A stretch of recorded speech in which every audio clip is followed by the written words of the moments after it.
नमस्कार, मैं संदेश नेमा और आप देख रहे हैं खबर समय जगत। तो आइए नजर डालते हैं आज की ताजा तरीन खबरों पर। नर्मदा घाटी विकास प्राधिकरण द्वारा ग्राम पंचायत हरदासपुर में चल रहे नहर निर्माण कार्य ने अब विकास के नाम पर विनाश का रूप धारण कर लिया। बिना किसी पूर्व सूचना और मानवीय सुरक्षा के विस्फोट के चलते दर्जनों ग्रामीणों के आशियाने में दरार आती जा रही है। इस आपदा से आहत ग्रामवासियों ने ब्लॉक कांग्रेस अध्यक्ष प्रभात द्विवेदी और सरपंच नीलेंद्र प्रताप सिंह के नेतृत्व में एसडीएम विकास सिंह को ज्ञापन सौंपकर तत्काल विस्फोट पर रोक और क्षतिपूर्ति की मांग की।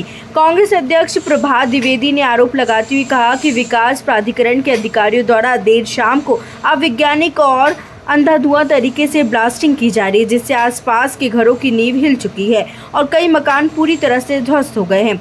विस्फोट की यह प्रक्रिया न केवल निर्धारित मानकों के विरोध है, बल्कि यहाँ मानवाधिकारों और जीवन की सुरक्षा के मौलिक अधिकारों का भी खुला उल्लंघन है। क्या मामला है, किस विषय को लेके एसडीएम साहब के यहाँ ज्ञापन दिए हैं आप? मकान ब्लास्टिंग द्वारा हमारा कल मकान गिरा, 4 बजे ब्लास्टिंग हुई वहाँ नहर में, ब्लास्टिंग द्वारा हमारा मकान गिरा।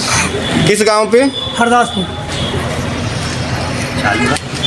आज ग्रामीणों के हित में आप आए हुए हैं, किस विषय को लेके आए हैं?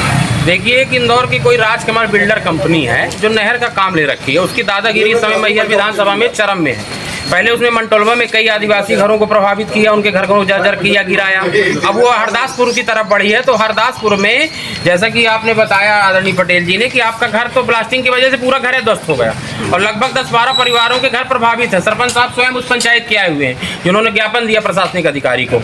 वहाँ की जो कंपनी के कोई मैनेजर हैं, विजय पाल करके नाम है उनका, उनकी दादागिरी जो है चरम में है। वो कहते हैं किसी बड़े नेता का हाथ है, जिस भी बड़े नेता का हाथ है उसका भी हिसाब हो जाएगा और उनका भी हिसाब हो जाएगा। समय रहते अब भी जेत जाएं। मैहर में जो गरीब लोगों का घर उस ठेकेदार की वजह से लगातार प्रभावित हो रहा है, लगातार लोग प्रभावित हो रहे हैं, लगातार धन की हानि हो रही है, लोगों के स्वास्थ्य में प्रभाव पड़ रहा है। उसको अभी भी चिताने का काम हमने प्रशासनिक महोदय को, प्रशासनिक अधिकारी को ज्ञापन देकर चिताया है और एक बार अभी कुछ दिन पहले भी दिया था।